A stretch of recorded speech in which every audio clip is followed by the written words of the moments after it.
We all get a little guilty of judging books by their covers sometimes. I'm certainly no exception.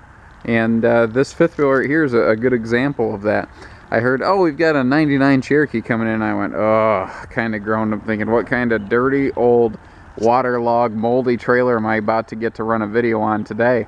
Then I came out here and looked at this thing, and I'm extremely impressed. I really am. I almost feel guilty for thinking what I thought about it.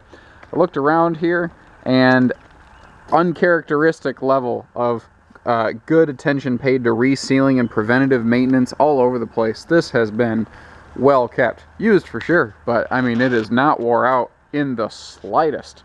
Really well kept. I can't detect any areas where there's been any sort of leaks or anything like that.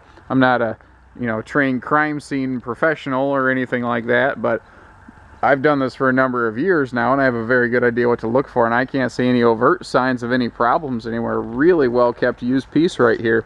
If you're looking for something just to do some weekend camping with the family, you got a half-ton pickup and you want to get started in the camping segment of things, this is a really good starter camper.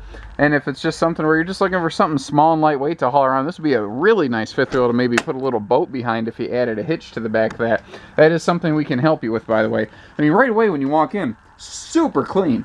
All the flooring, everything, super clean. Cabinet's in great shape. The cabinet hinges aren't wore out.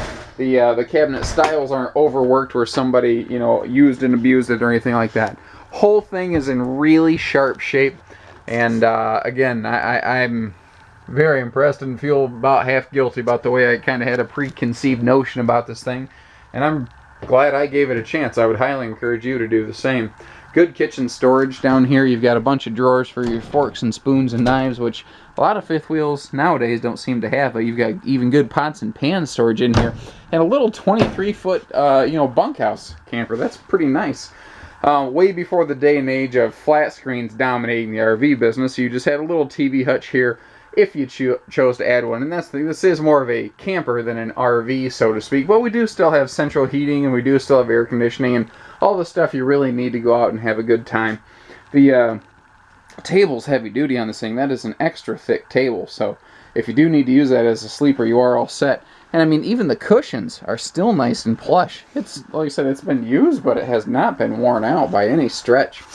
Something classic campers had more of, that modern campers seem to lack, mostly due to customer demand, oddly, is big storage cabinet spaces like this one back here.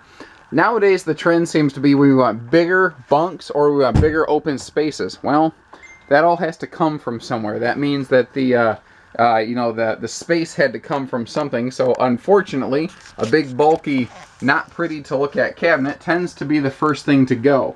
And that's not the problem in a lot of older campers. But again, I mean, all your flooring and everything's in good shape. I've learned to look at the flooring right around the plumbing in old campers. A lot of times you'll see like a blue water stain, and there's just none of that here. There's none of it. These even these old bunk mats here are still like super plush and thick and not wore out. Very nice piece. Moving forward here, very lightweight too. That's the thing. With no slide outs and this shorter length, this is going to be towable by basically any pickup with any kind of tow package. And that's nice because this isn't going to kill you at the gas pump. It's not going to overwork your engine. You're not going to slug your transmission hauling it around. Easy piece, easy to move piece. And being a 99, the money's going to be right on it. And if you ever, if this is your first camper, you take it out for a first year, and you think, man, this is fun. Maybe we should upgrade a little bit, on a, sort of like a try it before you buy it kind of process. You're not going to get stung by this thing. It's done with its depreciation cycle. Its value today is just purely based on its shape and condition, and not at all based on like a book or year value or anything like that. So give us a call, 800-256-5196, Haylett RV of Coldwater, Michigan. Thank you, everybody. Take care. Stay safe. Happy camping.